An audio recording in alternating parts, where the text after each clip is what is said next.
Rois, le chapitre 17. 1 Roi, chapitre 17. Et nous allons lire à partir du verset 1er.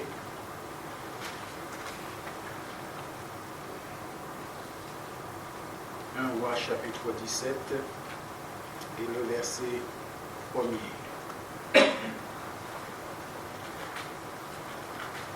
Élie, le Tishbite, l'un des habitants de Galaad, dit à Akab: L'Éternel est vivant, le Dieu d'Israël dont je suis le serviteur.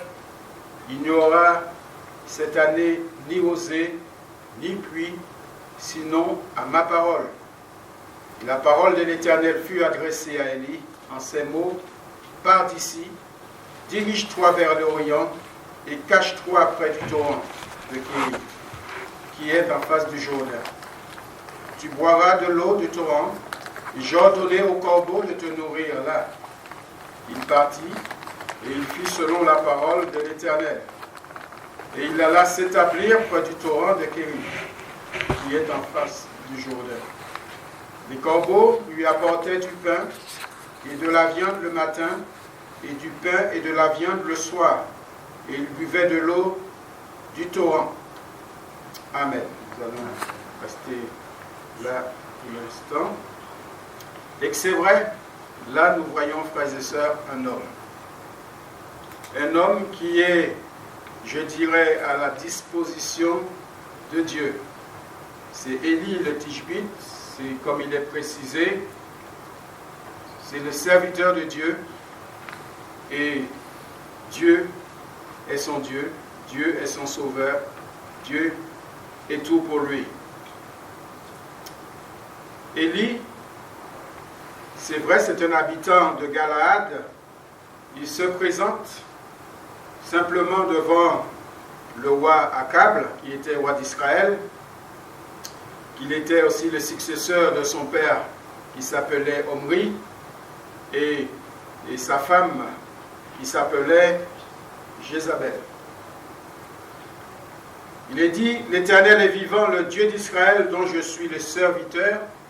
Donc, lui annonce cette nouvelle. Élie annonce à Akab cette nouvelle, je dirais, terrifiante, qu'il n'aura point de pluie cette année jusqu'à ce que Dieu décide à faire pleuvoir. Jusqu'à Dieu décide. C'est la parole de Dieu, c'est Dieu qui décide. Pour un temps, durée déterminé par Dieu. Et nous le savons quand je rentre dans ce contexte, et la parole de Dieu nous rappelle dans l'épître de Jacques que ça a duré 3 ans et demi. Donc, c'est Jacques qui nous donne cette affirmation. Donc il y a 2 étapes, 2 phases, je dirais, dans la vie d'Élie, parce que nous allons continuer la lecture un petit peu plus tard. 2 phases dans la vie d'Élie. Dans cette épreuve, je dirais, qui verra la puissance de Dieu à travers l'épreuve et prendre soin de lui en tant que serviteur de Dieu, en lui montrant les directives à suivre.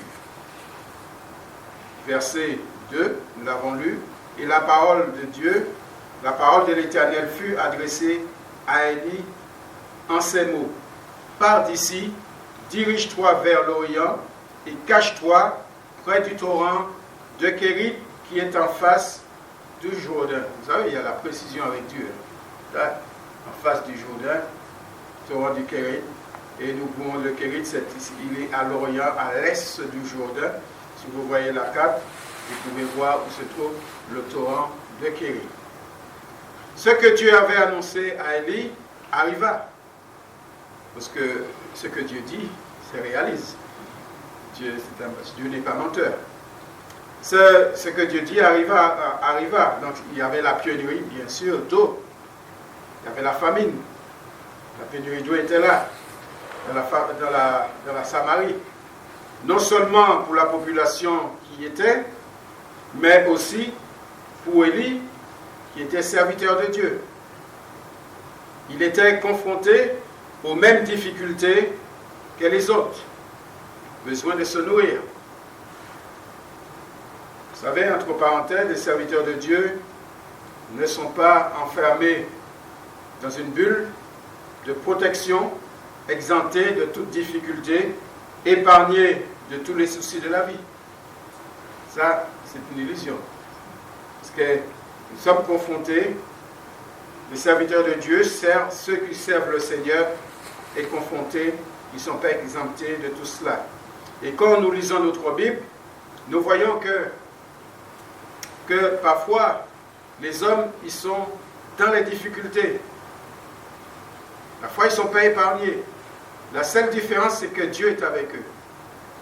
Et si nous lisons la Bible, nous voyons les 3 compagnons de Daniel, Shadrach, Meshach et Abednego. Ils étaient où? Ils étaient jetés dans la fournaise. Et ils étaient jetés dans cette fournaise. Est-ce qu'ils sont brûlés? Est-ce qu'ils sont brûlés? Non. Mais pourtant, ils étaient dans la fournaise. Et il y avait même un 4e homme que nous savons bien, qui est un ange, que Dieu a envoyé son ange pour le délivrer. Frères et sœurs, l'enfant de Dieu n'est pas exempt de difficultés. Parfois, nous avons des très grandes difficultés. Parfois, ça nous amène à nous poser des questions, à avoir du trouble dans nos cœurs, dans nos vies. Pourquoi moi, pourtant, je suis enfant de Dieu, pourtant je suis chrétien, pourtant Dieu est avec nous. Dieu, tu dis que tu es avec nous tous les jours, que tu prends soin de nous. Vous savez, Dieu sait ce qui est bien pour nous. Les priorités de Dieu, c'est quoi? Les priorités de Dieu, c'est que nous arrivons jusqu'au bout. Que la foi ne défaille point. Que notre foi ne défaille point. C'est vrai que Dieu prend soin du corps. Dieu, nous, l'humain, n'aime pas souffrir. Dieu prend soin de nous, parce qu'il a même dit dans sa parole qu'il nous garde, qu'il nous préserve, il nous protège contre tout cela. Mais il y a des épreuves. Il y a des épreuves, des étapes de la vie que nous devons traverser parce que le Seigneur sait pourquoi. Il y a des épreuves qui nous permettent de grandir, d'aller plus loin. Il y a des épreuves que, c'est vrai que parfois nous avons tendance à dire à quelqu'un, il ne sait pas ce qu'il dit, il ne sait pas ce qu'il voit, parce qu'il n'est pas passé par là. Et c'est vrai, en effet, c'est vrai. Tant que nous n'avons pas passé par telle difficulté, nous ne pouvons pas comprendre les autres. Mais le Seigneur, lui, il a passé par là. Donc il nous comprend. Amen.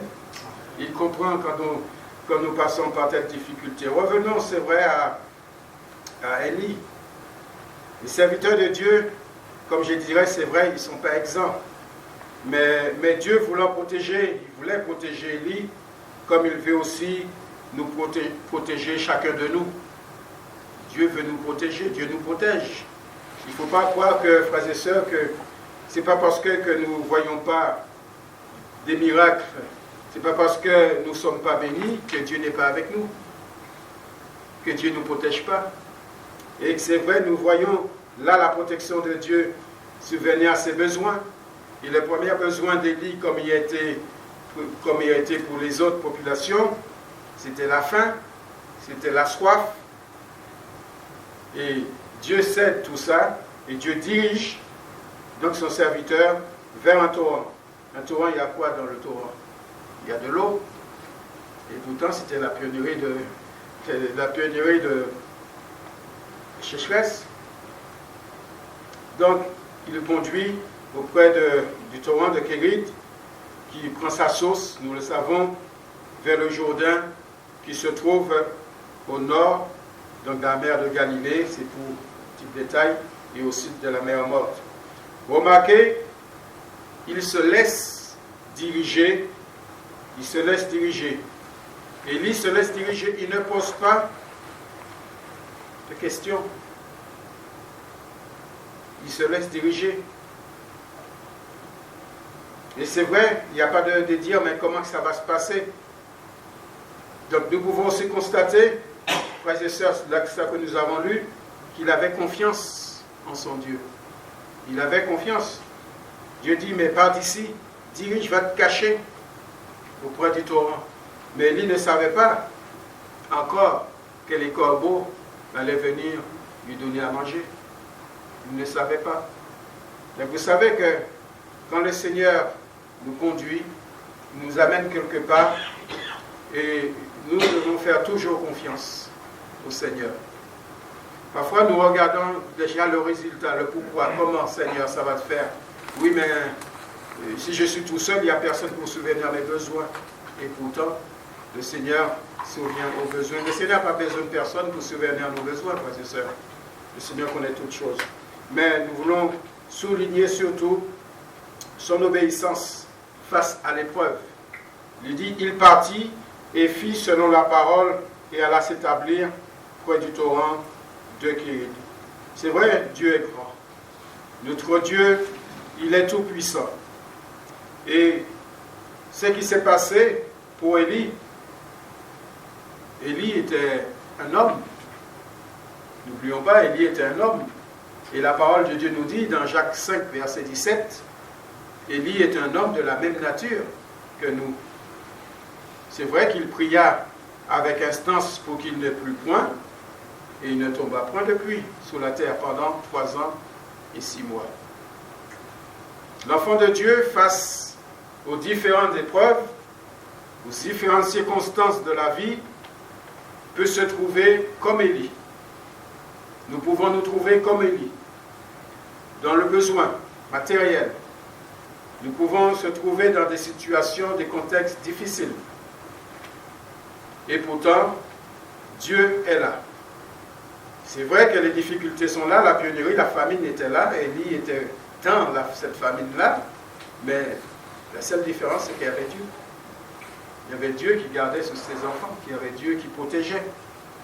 Et l'enfant de Dieu, c'est vrai,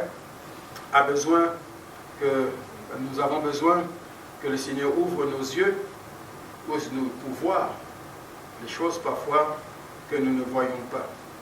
Donc Élie, il avait besoin des directives par Dieu sur le plan matériel, bien sûr, mais aussi sur le plan spirituel.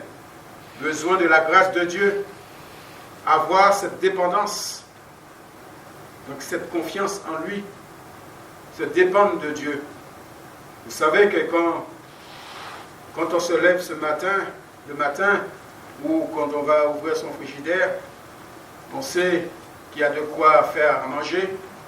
Mais vous savez, dans le monde, il y a des familles, quand tu ouvres le frigidaire, il y a les étagères, elles sont vides. Il n'y a rien. Il n'y a rien. Il n'y a rien à droite ni à gauche, il n'y a rien en bas. Et il se lève les yeux en haut, parce qu'il sait que c'est Dieu qui survient à leurs besoins. Vous savez que tant de témoignages qu'on a entendus, tant de témoignages que j'ai entendus depuis que je suis au Seigneur, les frères, les sœurs, personnes dans le besoin qui n'avaient rien, et pour un oui, pour un non, ils trouvaient un frère, une sœur qui apportait, le Seigneur j'ai cette pensée de vous donner, ou tout simplement un petit valise, un petit sac devant leur porte, sans poser rien à personne, vous avez à manger.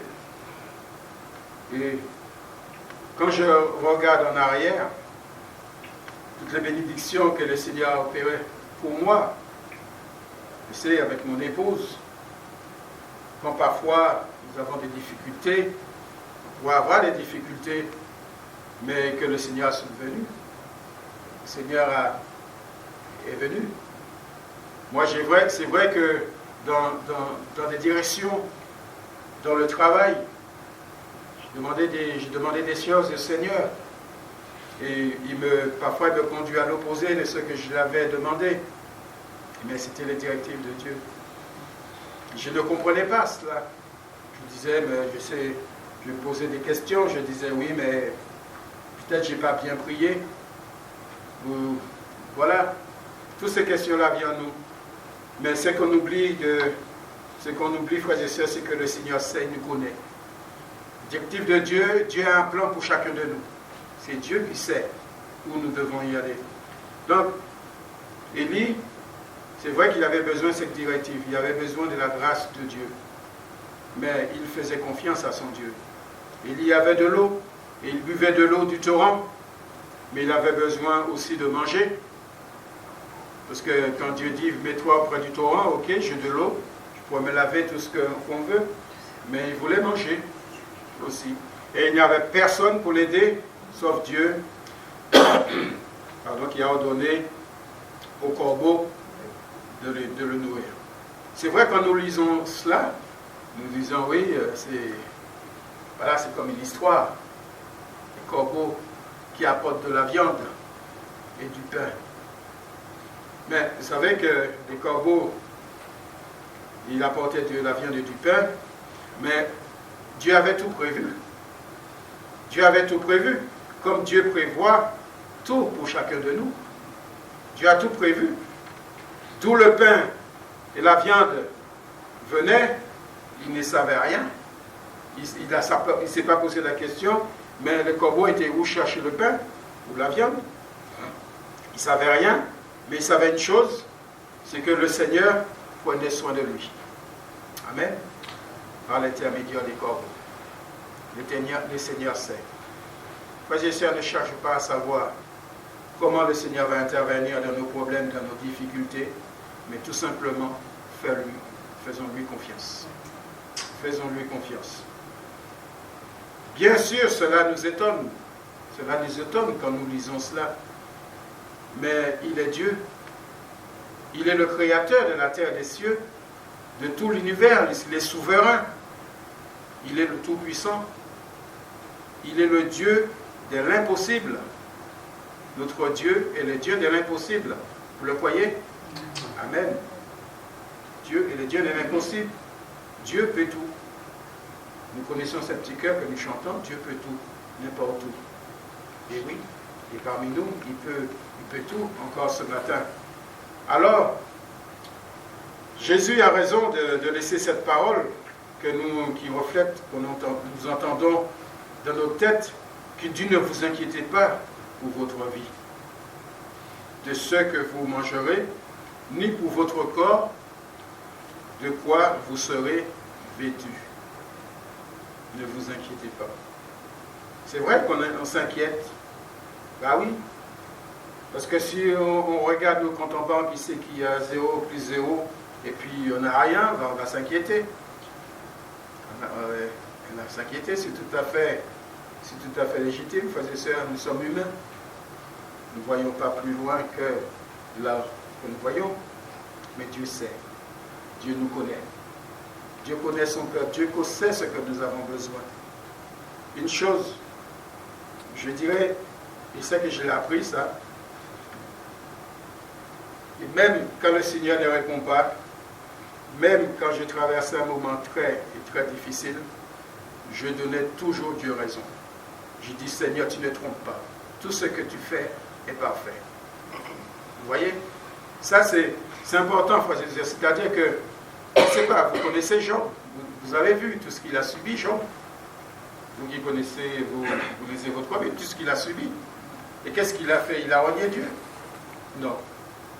Il nous a dit, ben, c'est vrai qu'il a donné gloire à Dieu. Au contraire, Dieu a pris, dit à ôter, que le nom de l'Éternel soit béni. C'est vrai pour dire ça, il faut avoir un sacré fondement. Il faut avoir la foi. Il faut avoir cette confiance totale en son Dieu. C'est pas facile.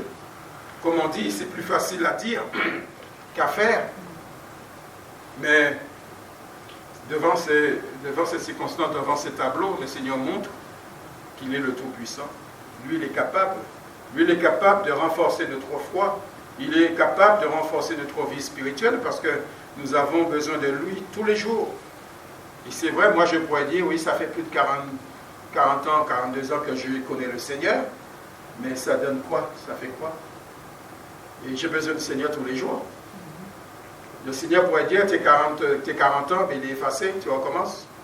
Parce que non, voilà. Non, le Seigneur, vous savez, frères et sœurs, c'est que le Seigneur nous connaît. Il connaît nos vies. Il sait ce que nous pouvons et ce que nous ne pouvons pas. Donc ne vous inquiétez pas du lendemain, car le lendemain aura soin de lui-même, qu'il dit la parole à chaque jour suffit sa peine. Chaque jour suffit sa peine. Mais ça ne veut pas dire que il va peut-être des sales quarts d'heure à passer. On va peut-être connu la fin. Vous savez, moi j'ai connu la fin. J'ai connu le peu. Ça, je l'ai connu. C'est pour cela que quand j'ai eu de manger dans l'assiette, eh bien, je savais quand l'assiette était vide, qu'est-ce que ça fait, et quand l'assiette est remplie, qu'est-ce que ça fait. Et quand l'assiette, il y a de la manger dedans, eh bien, je dis merci Seigneur. Merci Seigneur. Donc, ça me permet aussi de comprendre les autres, ceux qui vivent en Afrique, qui n'ont pas d'eau. On dit que c'est vrai qu'on manque de l'eau, mais eux, ça fait des années et des années qu'ils n'ont pas, la terre est sèche, il n'y a rien qui peut se pousser.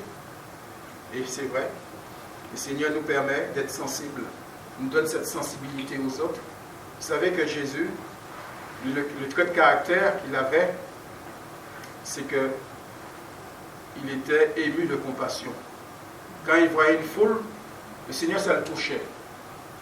Il avait de l'émotion, il était sensible, ça le faisait de la peine, le Seigneur. Parce qu'il voyait cette foule devant lui, c'est vrai, comme si c'est des brebis qui n'ont pas de berger, qui étaient dispersés. Quand le Seigneur il voit la vision de Jésus, c'est qu'il voit ses âmes perdues. Et il désirait que ces âmes lui appartiennent. Et cette vision-là que le Seigneur nous appelle à voir, à être sensible aux âmes, à aimer les âmes. C'est vrai que on nous parle de l'évangélisation, on nous parle du témoignage, mais ça commence par là. Il faut aimer les âmes. Parce que si on n'aime pas les âmes, on ne peut pas les approcher.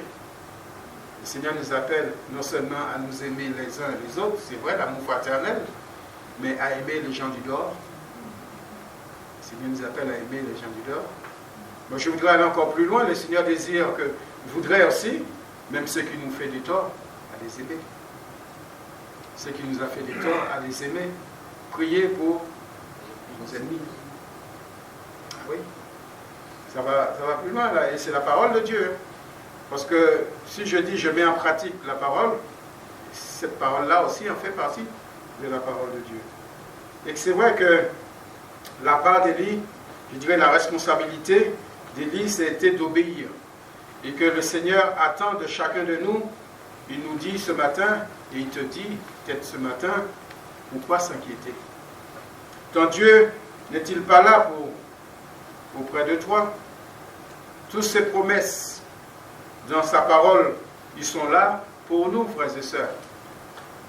Ce n'est pas quand nous lisons la Bible, oui, c'est bien les promesses de Dieu, mais ça reste que des promesses, ça reste que de la théorie. Mais les promesses de Dieu, ils sont là dans la parole de Dieu. Parce qu'il y a des moments quand on a besoin de Saint-Esprit révèle à nos cœurs, et il faut le mettre en action dans nos cœurs, il faut le mettre en action dans nos vies. Nos questions, c'est vrai, on a tant de questions. Mais Seigneur, pourquoi? Pourquoi? Vous savez que notre mission d'Élie, Élie, il était auprès du torrent, il y avait des corbeaux qui lui a donné à manger.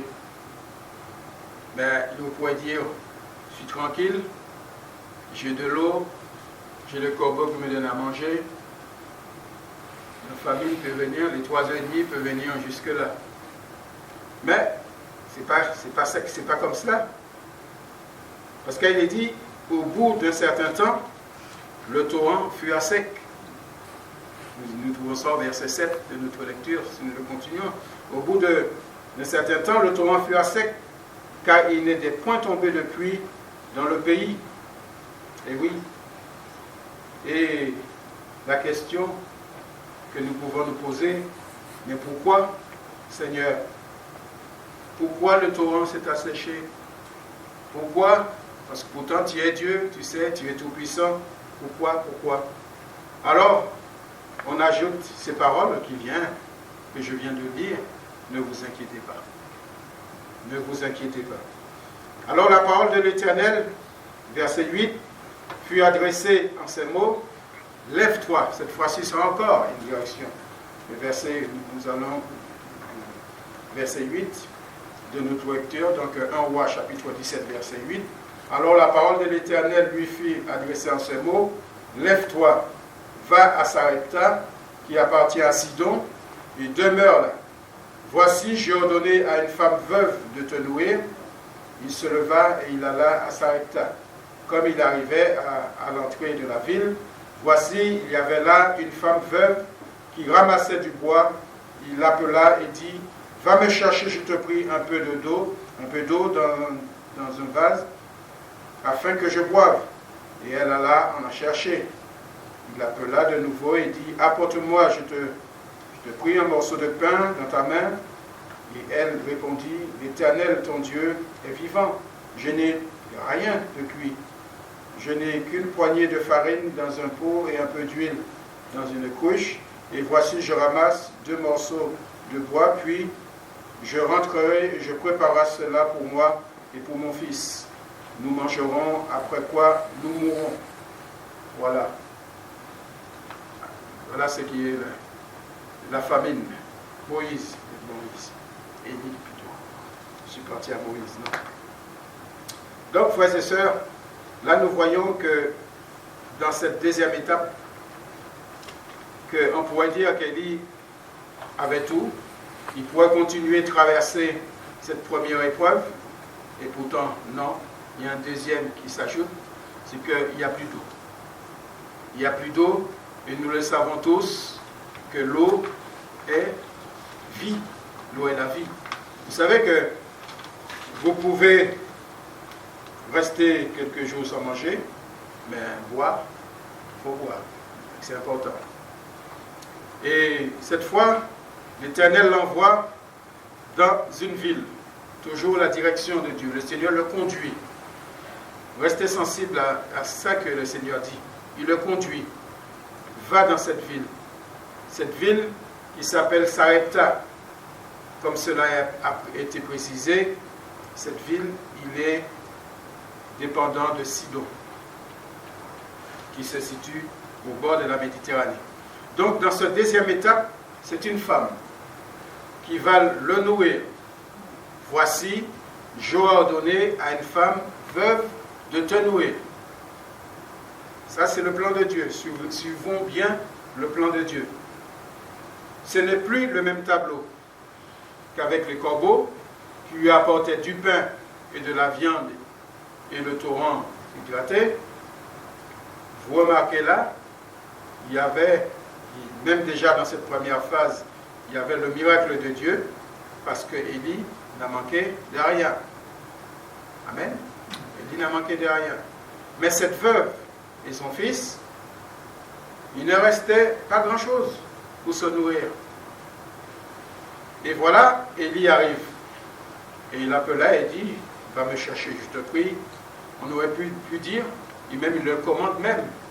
Il arrive et demande des choses à manger. Et pourtant, cette femme n'a pas grand-chose. Je te prie un peu d'eau dans un vase afin que je boive. Et elle alla en chercher, pourtant. Elle appela de nouveau et dit, apporte-moi, je te prie, un morceau de pain dans ta main. Et oui.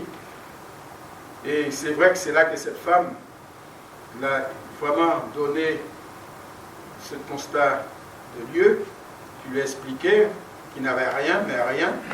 Et il allait chercher, il allait très peu, il fallait chercher du bois et faire ce gâteau. Donc c'était farine mélangée avec de l'huile, cuire sous le feu et ça sortait un gâteau. Et après, c'était terminé. Donc pour l'état des lieux, c'est établi. Pour cette femme, c'était clair. Il restait peu, après, c'est terminé, il allait mourir. Nous pouvons voir cette femme, malgré le peu de nourriture, se met à obéir, à faire ce qu'Élie lui disait. Pourtant, elle savait qu'elle n'avait rien. Le peu pour nourrir son fils et elle-même. Donc, elle va aller faire cuire cela pour donner à Élie. Donc, là, on voit bien que dans la vie de cette femme, dans le foie, dans le cœur de cette femme, déjà, il se faisait confiance à Élie. Il faisait confiance à Élie. Et par l'intermédiaire d'Élie, je dirais qu'il se faisait confiance à Dieu. Il se faisait confiance à Dieu. Parce que quand on n'a rien, et puis on nous demande quelque chose, puis qu'on a faim, on va commencer aussi un petit peu à penser à nous quand même. C'est vrai, on partage, on peut partager, mais lui, Élie demande, il arrive, il demande. On va me faire cuire ça. Mais nous pouvons voir, c'est vrai, comme je disais, cette femme, malgré le peu de nourriture, se met à obéir et à faire ce qu'Élie lui disait. Malgré ce peu, on pourrait dire, elle accorda l'hospitalité. Elle lui a accordé l'hospitalité. Vous savez que le Seigneur nous appelle à l'hospitalité. Ceux qui sont autour de nous. Vous savez qu'il y a des malheureux autour de nous. Il y a des gens qui ont besoin autour de nous. Mais je dirais, il ne faut même pas voir cette vision des gens du monde. Comme ils disent, je travaille, je peux bien travailler. Et ça s'arrête là. Non. Le Seigneur nous appelle à avoir cette sensibilité. Cette sensibilité. C'est vrai, je comprends, et on a été aussi confrontés à cela, des gens qui cherchent à tromper les autres, peut-être qu'ils nous ont trompés en pensant nous tromper, mais nous, on fait ce que le Seigneur nous demande de faire, de prendre soin. Et si parmi tous ceux qui font l'aumône, et s'il y avait des vraies personnes dans des vraies misères, ouais, on doit passer à côté des choses. Donc c'est pour cela qu'il faut se laisser guider dans ces choses. Ça ne veut pas dire de donner à tout le monde et puis nous démunir. Mais le Seigneur nous appelle à avoir cette sensibilité de cœur. Donc, nous voulons avoir de l'approbation, je dirais, de Dieu. Cela commence par l'obéissance. L'obéissance à sa parole.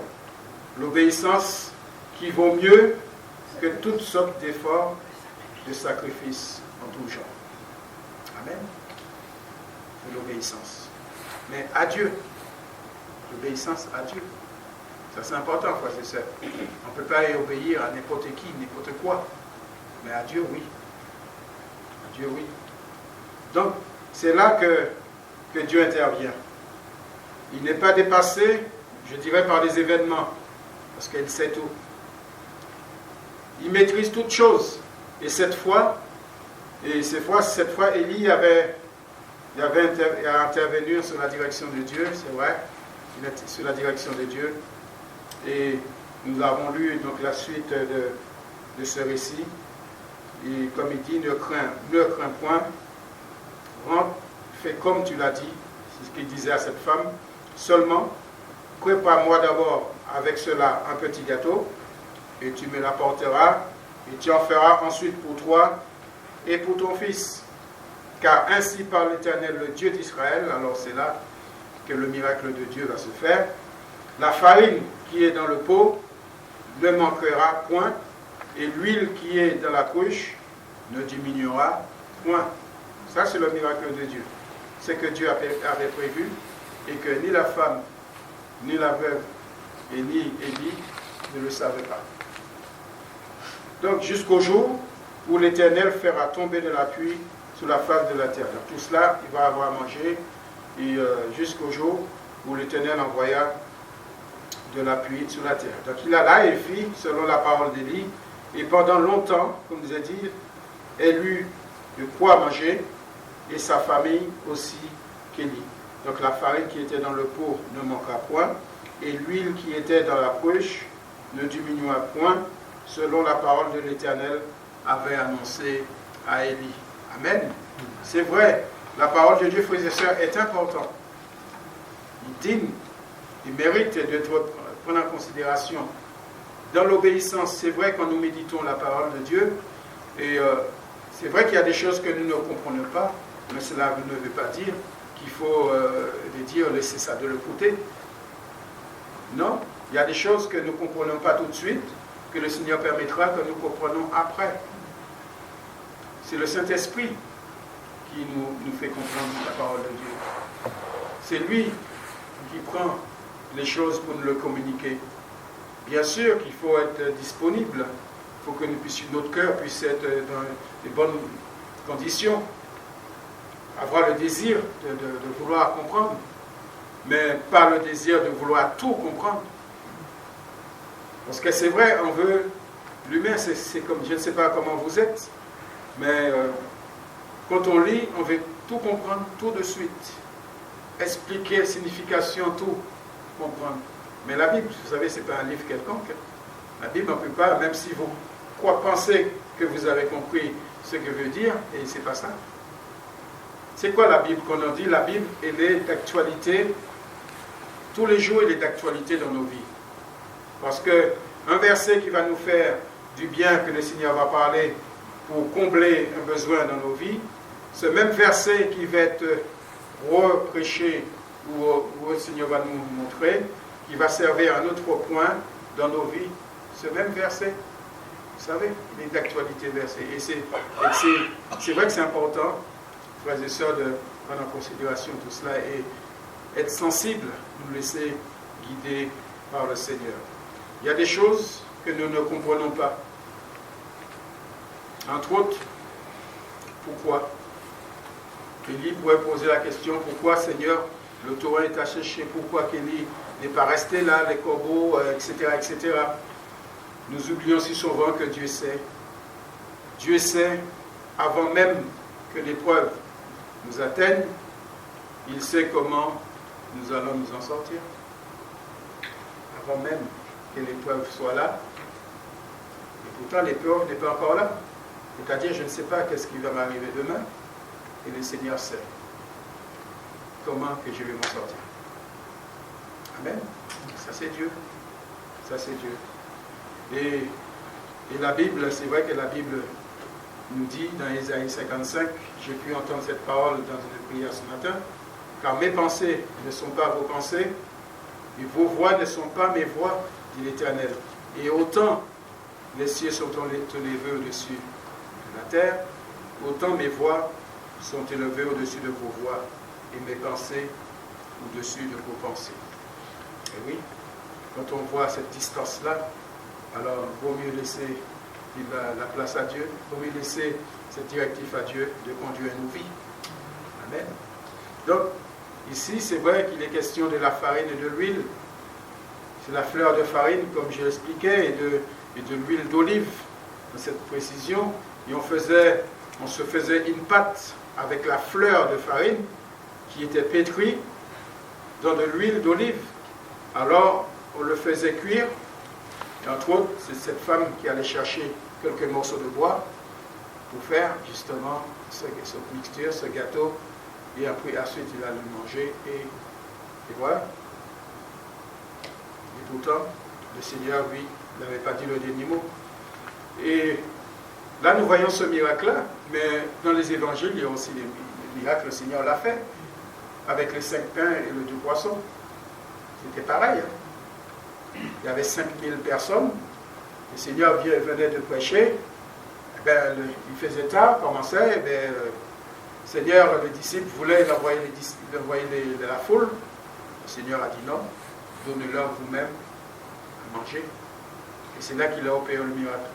Pas qu'il a opéré le miracle, il y avait 5 pains et 2 poissons. Et ils ont ramassé 12 corbeilles à la fin. Tout le monde avait mangé. C'est le miracle de Dieu. C'est des choses qui nous dépassent, c'est des choses que nous ne comprenons pas, mais c'est le miracle de Dieu. Un miracle, il n'est pas explicable. Il ne faut pas expliquer un miracle, parce que c'est un miracle. Et frère, Élie a prononcé cette parole de la part de Dieu, et la farine qui est dans le pot ne manquera point, et l'huile qui est dans la cruche ne diminuera point, jusqu'au jour où l'Éternel fera tomber la pluie sur la face du sol. La parole de Dieu est vérité, frères et sœurs. Nous savons qu'un seul mot suffit pour que la chose se réalise. Et dans ces 2 exemples que j'ai pu parler avec vous ce matin, soit les 2 exemples, soit avec les disciples, où Élie et la foi de cette femme qui a permis à Dieu d'agir, l'impossible qui devient impossible, ils ont obéi. Ils ont obéi à Jésus pour la multiplication du pain et du poisson. La veuve de Sarepta, Elle a obéi, elle a fait confiance à Dieu en apportant cette hospitalité dans un moment critique, donné malgré qu'elle n'avait pas. Et Élie s'est laissé cacher et conduit par Dieu vers le torrent de Corinthe, où le miracle de Dieu s'est produit. Et ce que Dieu veut nous dire ce matin, moi je voudrais laisser la parole de Dieu. Vous le citez. Vous le citez cette parole. Il est dit dans Ésaïe 49, verset 10, « Ils n'auront pas faim et ils n'auront pas soif. Le miracle et le soleil ne le feront point souffrir, car celui qui a pitié d'eux sera leur guide, et il les conduira vers les sources d'eau. » Ésaïe 57, 18, « J'ai vu ses voies, et je le guérirai, je lui servirai de guide, et je le consolerai, lui et ceux qui pleurent avec lui. » Et Ésaïe 58, 11, « L'Éternel sera toujours ton guide, il rassasiera ton âme et les lieux arides. Il redonnera de la vigueur à tes membres. Tu seras comme un jardin arrosé, comme une source d'eau, comme une source dont les eaux ne tarissent pas. » Amen. Voilà la parole du Seigneur pour vous ce matin. Donc, que Dieu soit béni, que Dieu nous fasse du bien, nous permet de grandir, d'aller plus loin encore avec lui, frères et sœurs. Donc, je rappelle toujours cette parole. Vous n'êtes pas seul. On n'est pas seul. Dieu est toujours avec nous. Et sa parole qui le dit. Il est toujours avec nous jusqu'à la fin du monde. Amen. Que Dieu soit béni. Voilà, nous pouvons terminer par